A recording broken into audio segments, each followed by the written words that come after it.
Okay, Boker Tov, everybody. So we are continuing. Yesterday we started the Mishnah Daf Yud Bet Amud Alef.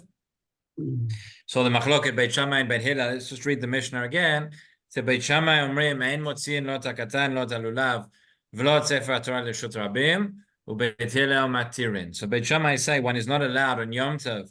Yeah, we're carrying in the Rishut Rabim, so one cannot carry a katan, which he has either for the sake of a brit milah or just latil. Katan lo talulav lo sefer Torah. These three things, and Beit Hillel say you can. What is the common denominator with these three things? They are all things which are not for the sake of ochel nefesh. And if it was for ochel nefesh, there's no question you'd be able to carry it. Since it's not for ochel nefesh, that's why we have the machloket Beit Shammai and Beit Hillel. Just before we jump back into the Gemara, showed you an interesting chashukei chemed that I saw on this. Rav Zilberstein, not directly related to the daf, but since we're talking about carrying out the Sefer Torah, so Rishut Rabim, so it has a very interesting question over here, which he was asked, the following, regarding a taluchat Sefer Torah b'Rachov ha'ir, shetigrom letircha detzibura. This is not on Yom Tov. The question is asked about a Hachnasat Sefer Torah. So generally speaking, you have the Hachnasat Sefer Torah, and it goes out into the streets, and obviously one needs to get Ishur, I guess needs to get authorization from the police and from the city council to close the roads, etc. So the question was asked as follows. She'ela bet knesset shel kehila mesuyemet, katav Sefer Torah l'ilui nishmat Rav Beit HaKnesset. Okay, so they'd written a Sefer Torah l'ilui nishama of the previous rabbi. Kavad moed achnasat Sefer Torah liyom chamishi achar tzolaim, Thursday afternoon. Panu le'Ilya kedei lekabel rishayon לקיים את תהלוכת ספר תורה ברחוב העיר כנהוג מקדמת דינה. This is the minhag to go out into the street here with the Sefer Torah. They asked for permission from the city council. אולם ראש העיר התנה את הסכמתו באישור של רב מוסמך. I'm not sure which city this was in, but it's not unreasonable to assume it may have been Bnei Brak or somewhere like that. In any event, the mayor said a Rav has to come and give authorization, has to agree. Why? This shul is on the main street of the city.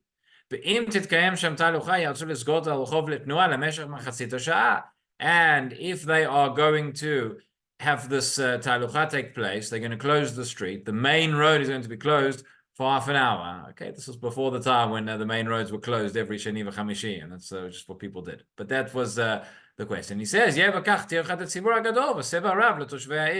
going to cause a great tircha. It's going to cause a great bother. People are not going to be able to get home, not going to be able to get home from work. The street's going to be closed. He said, is that correct? People are coming through the Shabbat shopping, right? So the question is it right? You have here two competing values. You have on the one hand Kvod Torah. You're going to close the street to display Kvod Torah. On the other hand, it's going to cause a great inconvenience to people. So which one takes precedence? So he says like this. He says Lich'ora nireh. He says, my first thought is that the mayor is correct. He says, you should not close off the main thoroughfare to do this. They can go through side roads. Says Rav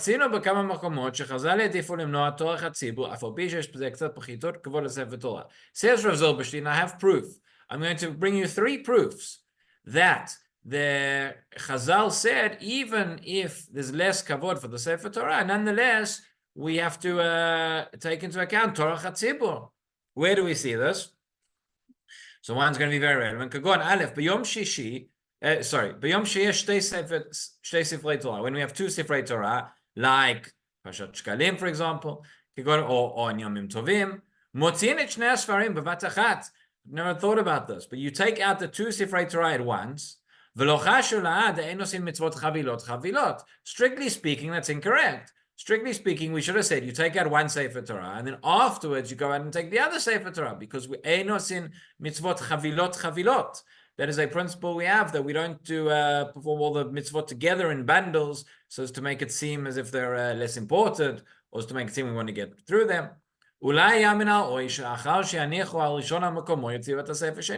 Says maybe it should have been you take out the first Sefer Torah, then only afterwards you go back and get the second. But we don't do that. Why? Mishum Torah Chatzibur. The Shara Tzion explains that's going to be a big bother on the community to go and prolong it, to go now and take the Sefer Torah, now take the other one. So you see there a little bit less of kavod to the Sefer Torah, but in order to prevent Tirchat Tzibur. Second example he gives, he says, Levarech bracha rishona b'shah she'asef Torah patuach. There's a big discussion in the Gemara and in the Rishonim as to what the proper procedure is for saying when an oleh comes up to the Torah, when and how do you say the brachot. But essentially we say that you can say the bracha with the Sefer Torah open, even though, strictly speaking, again, the Gemara explains in Megillah that maybe you should close the Sefer Torah so that people won't think that you're reading the brachot from within the Sefer. But we don't do that. We leave it open. To close it and open it, it's going to take longer. It's Torah Chatzibur. So explains the Gra and the Mishnah Berurah. By the way, based on that, that's why some people will close their eyes when they say the bracha. That is why some people will turn their head to the side when they say the bracha. In shul like ours, where you have the brachot printed, so you're not looking in the Torah, you're looking forward. That's also a way to avoid that. In any event, but that is the second proof. And the third proof, he says, לטלטל ספר תורה למקום שיש ציבור מתפללים, דנו האחרונים ממותר. There is a discussion whether you can take a Sefer Torah from its fixed place and carry it somewhere else. A few weeks ago, we discussed this question in the context of the army. But he says, since it's not really the kavod of the Sefer Torah to take it somewhere else, the tzibur should always come to the Sefer Torah. Nonetheless, there are cases where we allow it. So therefore, he says, for all these reasons, we do find cases where we lower the kavod of the Sefer Torah, so to speak, in order to allow, to prevent Tirchat Tzibura. And therefore, he says, לכן היה נראה שטרחת הציבור של בני העיר עדיף, וביותר, הרים על החוף פקוק ואין מעבר למכוניות, עלול לבצע מצב של חשש פיקוח נפש, לא יוכלו לפלס דרך לרכבי הצלה. Okay, he says more than that, you're going to close off the street, and if it's a narrow road, and what if an ambulance needs to get past, it's even a chashash of pikuach nefesh. But nonetheless, he says he doesn't think it should be allowed. Okay, he then, I won't read it inside, but he then discusses why that's different for funerals, why it is when you have funerals of Gedolei Israel and you close main streets. He says there, the kavod, it's not just for the Sefer Torah, but that's kavod Torah, and that's allowed. And then, very interesting, he says, the conclusion, Kashat Satyat Dvarai Lifnei Kisi Maran Agon Reb Chaim Kanievsky. So he says Rav Zilberstein is married to Rav Elishev's daughter, I think, brother-in-law with Rav Kanievsky. And he said, so he asked him, he said, Rav Kanievsky did not agree. He said, no, he said, if they want, they can close off the street and then close off the street and they can have the talucha there. Okay, but just add maybe that if the common practice is that often the street gets closed for all sorts of things, get closed for the marathon, get closed for this, get closed for that. So then maybe there's more room to say that it would be allowed for this as well. Okay, so that's just regarding carrying out the Sefer Torah and Reshut Rabim.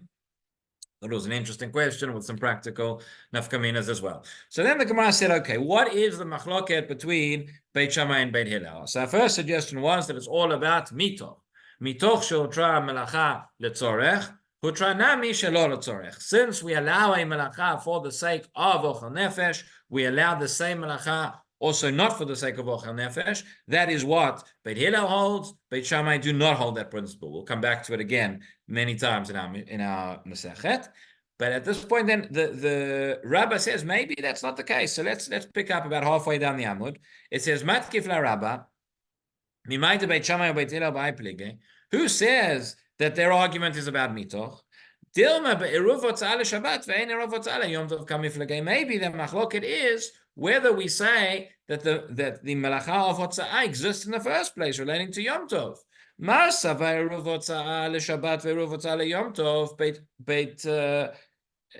Shammai holds that yes, there's an isur of eruv of hotza'ah on Shabbat, and there's also an isur of hotza'ah on Yom Tov. Beit Hillel holds no. Eruv hotza'ah l'Shabbat, and eruv hotza'ah l'Yom Tov. It only applies on Shabbat and not on Yom Tov. Where do we see that? From the pasuk in Yirmiyahu.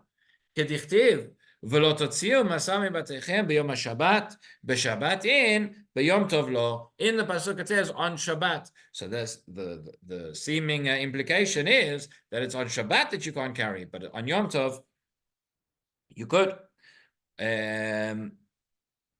So matkif la Rav Yosef. So that was Rabbi's suggestion, and Rav Yosef says no. So Rabbi, you can't say that, because if it's true, if you want to claim that the machloket here Beit Shammai and Beit Hillel is related to whether we have hotza'ah on Yom Tov or not, well then they should have argued the following: Ela me'ata liflugu ba'avanim. They shouldn't argue about carrying a Sefer Torah, carrying katan, etc. They should argue about avanim. Avanim are stones. Stones are not a kli; they have no use. That is the quintessential example of muktzah.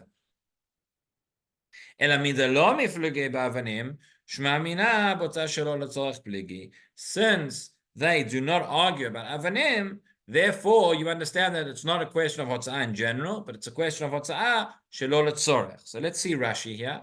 Rashi explains. He says, "Liflugu ba'avanim." If it's correct, right, that the whole thing is. Let's see Rashi before that. He says, "Ela me'ata." If it's correct, Svira le'ula Beit Hillel, that Beit Hillel holds ein isur hotza'ah Yom Tov, that there is no isur hotza'ah in Yom Tov at all. Well, then liflugu ba'avanim.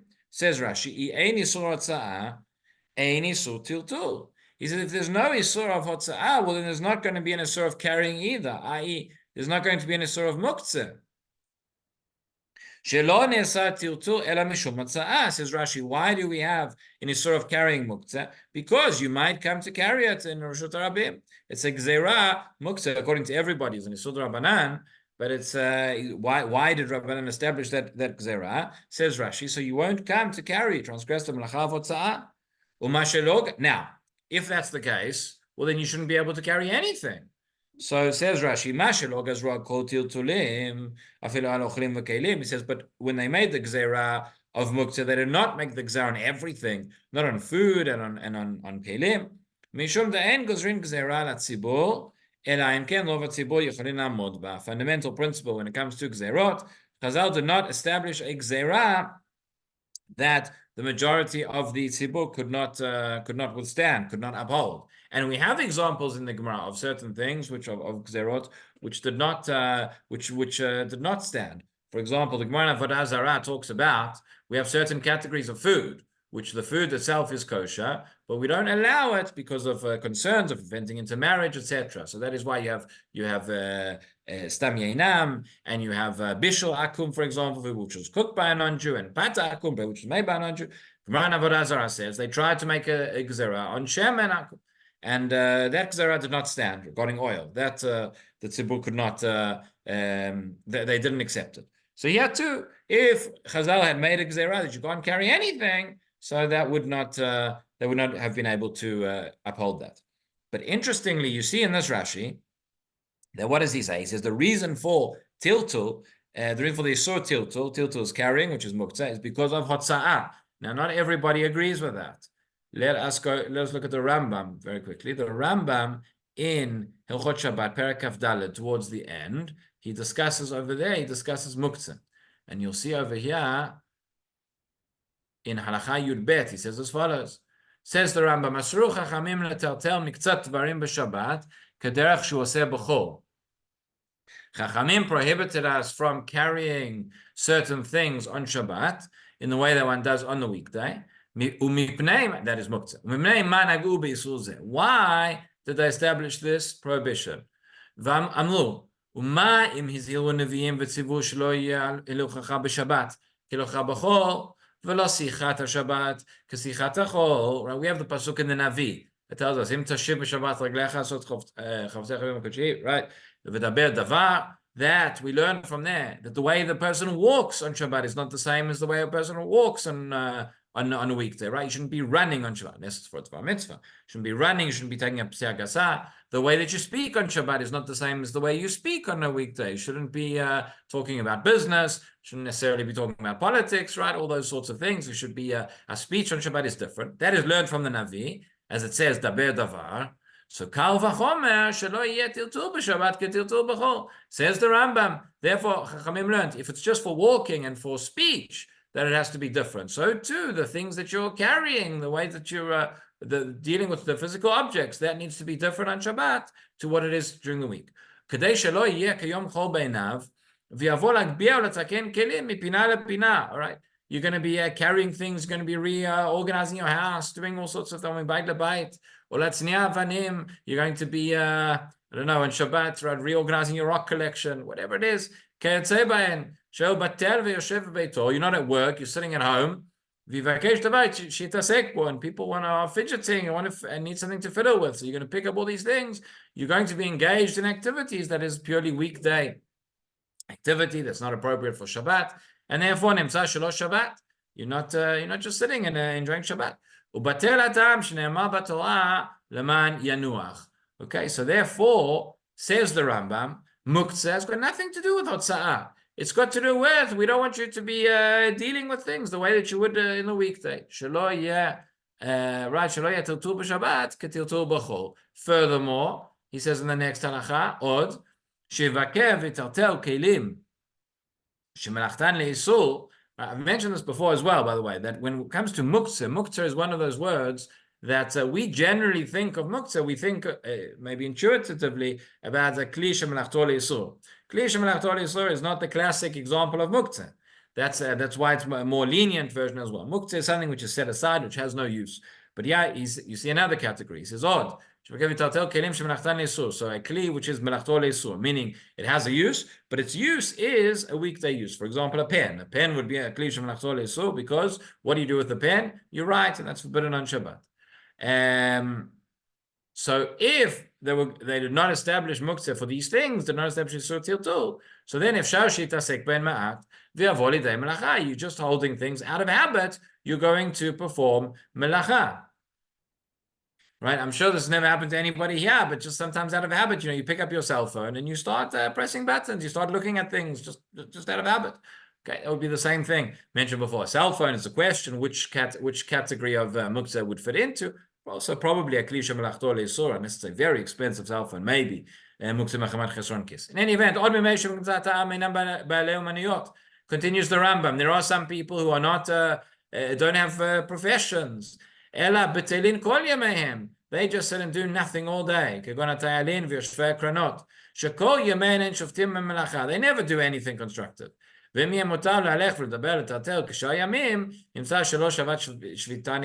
these people, if you don't have muktzah, so then you're doing the exact same thing you do on Shabbat, on the weekday, and you can't tell that it's Shabbat. Right? So that's the Rambam. Two reasons, essentially, for tiltul, isur tiltul, either because it's going to be like a weekday activity, or because it's going to lead you to do a malacha. The Ravid over here, you'll notice, the Ravid disagrees, and he says, no, it's got to do with tzorech hotza'ah.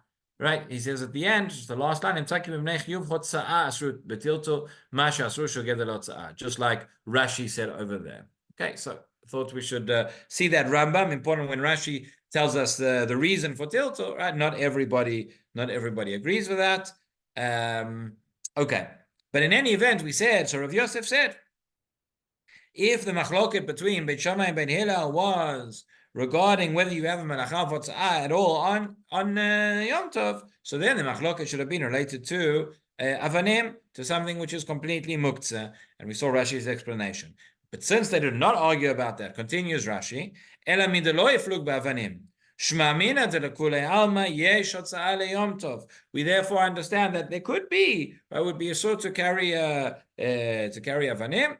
And that would be, everybody holds that there is a scenario where you have the prohibition of hotza'ah on Yom Tov. Ela shemina Torah hutra letzorech. However, the Torah allowed it where it is needed, where it's needed for ochal nefesh. Ubeit Hillel itlu kevan hutra letzorech hutra min Torah legamrei. Beit Hillel extends it further. They say since it's allowed for tzorech ochal nefesh, it's also allowed whenever you need it, when it's not tzorech ochal nefesh. Ela Rabbanan Gazul, b'midei David tilcha, the lo tzorech, where there's absolutely no need for it at all, and when it's a tilcha, so therefore Rabbanan still established that it's going to be forbidden, kagon avanim, and that's why you can't carry stones according to Beit Hillel. Aval b'katan b'sefer Torah detrichin lo b'yom tov. But when it comes to the katan or the sefer Torah or the lulav, which you do need on Yom Tov, lo gazo, there's no gzera. That's Beit Hillel. Ubeit Shammai leitlu migu. And migu is the way you say mitoch in Aramaic. That's a sense. So Beit Shammai hold that we don't say mitoch. That which you need for the sake of ochel nefesh, which the Torah allowed, that is allowed. And that which you don't need for food, that still has its prohibition from the Torah. Okay, so that is how we counter. That is how we counter Rav Yosef's argument there. Now, says the Gemara, 6 lines from the bottom. 7 lines from the bottom. Af Rabbi Yochanan Savar b'mitoch shetra hotzah letzorech hutra nami shelo letzorech pligi. We've just established that according to one opinion that the machloket between Beit Shammai and Beit Hillel is about mitoch. Says the Gemara, Rabbi Yochanan agrees. Rabbi Yochanan also says that Beit Shammai and Beit Hillel were arguing about mitoch. What's the proof? The Tani Tana Kamed Rabbi Yochanan. Now we're learning Braitot in front of Rabbi Yochanan. Let's just see Rashi before that. Sorry, Rashi where he says pligi. He says Beit Shammai or Beit Hillel. Right, that's machloket between Beit Shammai and Beit Hillel. According to everybody, both of them, we have the Yisur Hotzah on Yom Tov. Mi vayaviru kol b'machaneh, as we discussed yesterday. It's from that pasuk where it says vayaviru kol b'machaneh. The yeshna v'shal melachot, that it is included as like the other melachot. The Yirmiyahu. Now, what do you do with the pasuk in Yirmiyahu? The pasuk in Yirmiyahu that said b'yom Shabbat, right? It said lo totziu masam betechem b'yom Shabbat. The Gemara said before b'yom Shabbat in b'yom tov lo. So what do we do with that? It says Yirmiyahu haya mazhiran al Shabbatot shen chamorin v'alavai yishmu. I.e., Yirmiyahu wasn't saying that this only applies to Shabbat, but not on Yom Tov. He's saying the people don't carry on Shabbat. He's saying, Alavai, at least Shabbat is more chamor than Yom Tov. So at least you listen to me on Shabbat, even if you're still going to carry on Yom Tov. So at least on Shabbat stop, right? It's like you're trying to tell a child to do something, and you say, just at least do part of it, even if you're still going to go against what I say. At least listen to me on this. So that's how we understand Yirmiyahu over there. Okay. So now says the Gemara, the Tani Tana Kama to Rabbi Yochanan. It was taught in front of Rabbi Yochanan the following Beitzah. If this sounds familiar, it's because we learned that it came up in Masechet Makot as well near the end. Hamavashel Gida Nashe Bechalav Beyom Tov Ve'achlo Lokeh Chamesh. Okay, a person who cooks Gida Nashe in milk on Yom Tov and then eats it. So that is 5 separate prohibitions. You remember the Gemara in Makot, we saw a number of these cases whereby a person does one action against 5 malkot, 6 malkot, 7 malkot, right? How many Yisurim can we get to in one go? Don't try this at home, right? Try and avoid even one. But in any event, so the case is, you cook the Gida Nashe in milk on Yom Tov, and you eat it. So it comes to 5. Why 5? As follows, Mishum, number 1, Mevashel Gid, Lokeh Mishum Mevashel Gid. The first one is for cooking the Gid. What's the problem with cooking the Gid? That you're cooking on Yom Tov something that you can't eat. Right? Lokeh, there's absolutely no reason to do that. That's not mitoch or anything. It says Rashi, Lokeh Mishum Vashel Gid. Bishul av melacha. Bishul is a melacha. Ubishul Gid davar asur. It's not fit for consumption at all. For maybe so, and therefore it's still forbidden. You can't cook it. Or maybe so. We only allow cooking letzorech. Okay, so we'll see later on. But that is number 1. Number 2, lokeh mishum vashel gid, v'lokeh mishum ochel gid. Right, this is Gida Nashe. You're not allowed to eat it, so you get malkot for eating it as well. Number 3, you're cooking it together with milk, so that you're cooking meat and milk. We know there are separate prohibition of eating meat and milk, separate prohibition of cooking meat and milk. We discussed this recently because it's come up in the last few parashiyot. Says Rashi, Lokeh mishum mevashel basar v'chalav, lav mishum Yom Tov. This is now not the cooking on Yom Tov that we discussed previously. This is the malkut de bishul Yom Tov hatanale. The fact that you get malkut for cooking on Yom Tov, we've already explained. Even if it was a weekday, we would say Lokeh mishum mevashel basar v'chalav, because you're cooking meat and milk together. Dichtiv lo tevashel gdi b'chalav. Shalosh pa'amim. It's taught 3 times in the Torah. Lo tevashel gdi b'chalev imo. Echad le'isur achila, echad le'isur hana'a, ve'echad le'isur bishul. Right? Once to teach you that you can't eat, once to teach you can't cook, and once to teach you that you can't derive benefit. So that is, okay, we're up to 3. Number 4, lokeh mishum ochel basar v'chalav. You cooked meat and milk together. So if you eat the gid, again, you're getting malkut for eating meat and milk as well. And finally, number 5, lokeh mishum, over the page, mishum hav'ara. The case is that you lit the fire underneath to start cooking. So that is also you're going to get malkut for that. Okay, so it's not all really one action. It's really 3 actions, yeah, but it's the same sequence of events where you're getting all those 5 sets of malkut. So Rashi says, the top of Amud Bet, mishum hav'ara shehi melacha le'atzma. That is its own melacha. V'kasava yesh chiluk melachot leyom tov. Okay, there is a machloket in the Gemara whether we say chiluk melachot leyom tov or not. Meaning, if a person did a number of different melachot, we count each one as a separate issur. But according to this Tana, we do. Now, so those are the 5. So that's what they taught in front of Rabbi Yochanan. Rabbi Yochanan answers back, Amar le puktani levra. He says, go teach your Beitzah outside. Okay, this is an expression which Rabbi Yochanan uses, number of places in Shas, and go outside the Beit Midrash. In other words, this is completely incorrect, what you've taught. Why? Because havara ubishul eina mishnah. In other words, the isur which you've said that's included, you get malkut for havara, and for bishul, for the fact that you lit a fire on Yom Tov, and for the fact that you are cooking on Yom Tov, not cooking basar v'chalav, says Rabbi Yochanan, that's not correct. That's not a problem. Right? Says Rashi, Avarau Bishul, the Yom Tov, Eina Mishnah Lilkot Alehem. It's not correct to say you get malkut for them. The Mitoch Sheutru Letzorech, Utru Nami Shelo Letzorech Min HaTorah. Right? Since these melachot are allowed for the sake of Ochel Nefesh, even though, yeah, you can't really eat it, you would still, it would still be allowed because of Mitoch. And then he says, Imtin say Loma Mishnah, if you insist, and saying, no, this should be part of the Beitzah, this is a Dvar Mishnah, well, then you have to say, Beit Shammai. That is according to the opinion of Beit Shammai. The Amri lo amrinan mitoch shotrav sa'al tzorech, hutra nami shelo tzorech. Beit Shammai are the ones who say that we don't say mitoch, right? Beit Shammai are that we don't say, since you aren't, even though you could have done the melacha for tzorech ochel nefesh, you could do it not for the tzorech. Hachanami. Here too, they would say, Lo amrina mitoch sheotra havara letzorech utra nami shelo letzorech. They'd say regarding havara and regarding bishul, since it's allowed for ochel nefesh, here it's not allowed.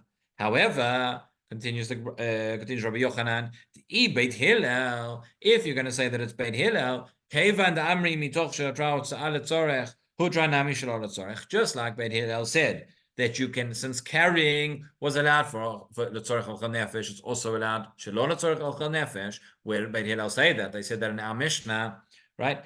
Hachanami. So too here you would say mitoch shotra havara letzorech hutra nami shelo letzorech. Therefore, you would also say that havara, which is allowed letzorech ochel nefesh, is also allowed lo letzorech ochel nefesh. Okay, and that is the bottom line. That's why we paskin halacha like Beit Hillel. We accept the principle of mitoch. These two certainly would apply for these 2 melachot, which we've said, which is hotza'ah and havara. Right, those 2 melachot are going to be allowed anyway, even if it's not tzorech ochel nefesh.